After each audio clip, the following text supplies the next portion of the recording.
The noon hour of Madness and Mayhem, the podcast. The beast is back. Peach is in the house. I was about to be like, where's Justin? No, I'm here. He's around too. He's No around kidding. as well. Yeah. So, yeah. Well, I again showed up this morning and I had to use the restroom. So then the door's unlocked. I open it. One of the new people. They don't know They don't know how to lock a door? Like, what's going on? Yeah, I mean, technically there are 2 toilets in there, but it's a small bathroom. You know, And my head peeks over.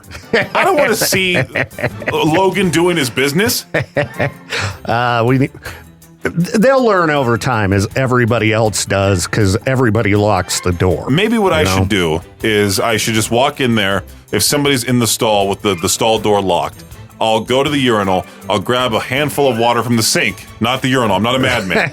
From the sink and just throw it over like a hook shot, like Kareem over the stall. Yeah. Right onto like either Logan or Jeff's head. I know it's either one of them. Do you think that would be considered an at-work assault? Maybe, It could be. but it's worth it. Maybe we'll ask Lieutenant Crane about that on Friday with traffic school, because there was a guy in Florida who threw a ketchup packet at somebody, and he got charged with felony battery. Well, it's also a physical item, I feel like, you know. Yeah. It's still a ketchup packet. I mean, as stupid as that sounds. Yeah. But this is just water. This could be, I could be like, whoa, what are you talking about? I didn't throw water on you, just backsplash from what you're doing, you know? That's true. You Something might like be able to make that I'll kind look of up at the roof. Is there a leak? Something like that. Well, that'd be one way for him to learn to lock the door, because, yeah, it's always awkward when you burst in there and somebody's in there. I might just start kicking the door like Shrek. Just kick it open. Yeah, kick it open. Like when Arthur Morgan style. Yeah. Just bash through the door Sure. to make your way in. Yeah. Everybody's all startled. Whoa! What's happening here? I got a plan. Well, that wasn't what I wanted to talk about, but should we that's save it for the next break? Or? Yeah, let's save it for the next break. Lock the door in the bathroom, people. Come on now. This is the noon hour of Madness and Mayhem. I'm Victor. I'm Peaches, and I know I shouldn't laugh during this whole thing, but I'm going to anyway because it's just too funny to me. I can't wait. So, there was this girl I went to middle school with. We all went to middle school with. Me and all my friends, Mm-hmm. we all went to the same middle school. My friend Zach, I think, got stood up by her. Okay. They were supposed to go on this coffee date. He shows up. She texts him right as he gets there saying, hey, if you thought I was going to be here, then you thought wrong or something like Jeez. that. But karma got her badly. 'Cause, Okay.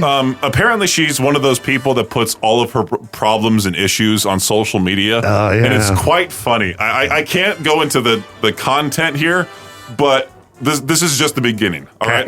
I'm safe saying this. I'm so tired of being silent. My family abandoned me and took Savannah after my baby dad left me to fend for myself. The rest I can't say. Okay. It's a full-on paragraph, as you Wow. can see here. And this is all talking about her problems. And it's funny, she tagged the guy. She tagged the guy. On top of that, insert name here, has been financially abusing me as well. Gee. All right, Peaches. Yeah, like you said, it's not nice to laugh at that. Just because she stood a friend up on a coffee What date. makes me laugh is that she puts hashtag justice for all, hashtag Oh, no. corporate greed, hashtag family isn't always blood. Wow. There's more hashtags. Hashtag First Amendment, hashtag freedom of speech. So I use my So freedom of she speech. went political? Yes. No, she didn't go political. She just talked about this whole like dealing with people in court type of thing. I don't know. Okay. But I used my freedom of speech to take that whole paragraph and put it in Suno and say, hey, make a song about this. Oh, jeez, And I put it in the Peaches. Discord call, and we all listened to it. And it included all the hashtags and everything. All right, I know financial abuse and all of that is not funny, but No. just the fact that you share it on Facebook, please, it's not your personal diary. Yeah, no. Everyone you know is on there. Exactly. Try to keep your personal stuff close to yourself. I mean, employers can just pull up your profile and look at, no matter how much you try to hide it. Oh, yeah, they'll find it. Yeah, they'll find it for sure. Yeah, I know yeah. Jade talks about he does some digging on people's profiles, and I'm sure he did a what's it called? An inspection, a whole inspection on my Facebook before he hired me here. Yeah, oh yeah, I inspected your Facebook to make sure you behaved yourself. Yeah. You know, we're posting crazy California stuff. I don't have pictures of a particular thing all over my, That's right. the green stuff. Look at Peach's coffee table. Cali vibes. My goodness. Yo, it's the noon hour of Madness and Mayhem with me, Victor. And Peach is here. And back Peach from is there. California. He's back. The beast is back. That's right. Put that on a t-shirt. Sell it right away. I'm pretty sure there's probably already a shirt that says that.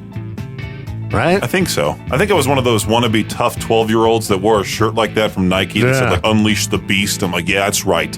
Like I call myself that. When I was a kid, one of the popular brands was No Fear. Oh. You remember those? Yeah. No Fear. What about Tap Out? Oh, Tap Out. Yeah, that's tough, too. I'm like a UFC fighter without the skill. So you said you had something. Yeah, we hiked to the Hollywood sign. Yes. That was very early on in the vacation. So we didn't hike all the way. My friends, by the way, they were obsessed with the minivan that I rented. Obsessed with it, huh? My friend Jose has never been inside a minivan ever. That shows you how wealthy that guy is. Okay. What is this thing? So he sat in the very far back, and we were going uphill to the Hollywood sign trail, sort of. Not the trail itself, but more so like maybe like the way to like be in front of it. Yeah. There's so many different trails up to it. Oh, yeah. It was just one of the many, but we were going through the rich Hollywood Hills neighborhood. Not even the wealthiest kind, like the lower tier kind. Yeah. And so I'm going up the hill in a van full of 5 people, of course, including me, so it's already weighed down. And we go up the hill, and I almost do a peel out on the minivan. And my friend Jose freaks out. So we finally go up to near the Hollywood sign. And you know how they always try to sell you stuff? Like in LA, most big cities, they'll be like, hey, you want your picture with this? And then they try to charge you like $30 for a photo. This person was trying to say, hey, you want to take a picture with these goats that we have here by the Hollywood sign? Because for some reason I need to do that. Okay. And so, on the way back from the Hollywood sign, because we said no to those people, they have a whole flock, or I don't know what a herd of goats is actually called. I guess a herd? A herd of goats just waiting for people to take pictures with. What? One of them named Betty tries to commit suicide. What? This guy had 2 goats tied to each other with a rope. Okay. And so Betty sees a hill or sees like a downward drop. The goat, Betty, she jumps off the side, and the other goat tied to her just, gets yanked. Holy cow. And the one before that even happened, the guy's like telling some random tourist, grab Betty before she jumps. Like, what is the tourist going to do with a full-on goat? Yeah. Goats are probably pretty strong. I've never tried to wrestle one that's tied to a rope. Oh, they were calling it goatee wood. That was the name of their business. Goatee wood. Goatee wood, yeah. You take a picture with the goats for like, I don't know how much money, but I'm sure it's ridiculous. That's bizarre. And were people taking pictures with the goats? Some people. I mean, you get tourists from all around the world, so people who are not necessarily from here and don't know the sleazy ways of certain people here. Here's my mixtape. Oh yeah. We passed by one of those people. Really? And they're still handing out the CD. Who has CD players anymore? In 2026, they're still handing out that classic CD. And I told Aubrey ahead of time, I'm like, if any person tries to hand you anything, you don't look at them, look down, and you keep walking. Pretend you can't even hear them, pretend they're not even there. And my friend Matt apparently has done that before, where he's been handed something and they go, it's $20, and then my friend Matt will just chuck it on the ground as hard as he can. Like, he'll break the CD. I'm like, dude, I wouldn't mess with those guys. Yeah, you never know. There's teams of them. You don't know if all of a sudden they could come out of the woodworks and, come after you. Might end up getting stabbed or something. But who wakes up in the morning and says, I'm going to sell my CD on Hollywood Boulevard? Apparently a lot of people, based on the times I've been there. I mean, who says, like, I'm going to sell fruit on Hollywood Boulevard? I saw a bunch of those people, too. Selling fruit, Selling fruit. Like, I'm going to sell my oranges on Hollywood Boulevard today. Okay. How much money do those people make? You wouldn't think too much selling fruit. Do they drive from a way far away area, or do they actually live right there? Because if they live right there, they have to pay over $1,000 a month in rent. Oh, yeah. They have to sell a whole lot of oranges, bananas, and all that to really make up for that. But if you're overcharging tourists, you might be able to make pretty good money. No? So how would you pitch that? Say it's a California grown orange and Yeah, this is like straight from the field. straight from the field, organic, grown here. They went to Ralph's and got a giant bag of organic oranges. Not even the organic kind, probably the cheap kind. Yeah, just whatever the cheapest ones they could find, and then you put the sales pitch on. Maybe next time I should try doing that, just to see how much money I could make. You should come back. You're filthy rich. Oh, You're yeah. like, dude, I'm out of here. I'm leaving K-Bear to sell fruit on Hollywood Boulevard. This is the noon hour of madness and mayhem, and I'm Victor. I'm Peaches, and I got you with a quote this morning that made you kind of upset that a certain prolific figure has said something about your favorite city, Burley, Idaho. Oh yeah, like what? Didn't he say I've never seen anywhere more beautiful than Burley? Yeah, this president of the LDS Church, President Oakes, said I think they were opening up some sort of temple. Yeah, they opened the new Burley Temple. And so I think he said it in his speech. I was trying my best to find it, just to find any article about it.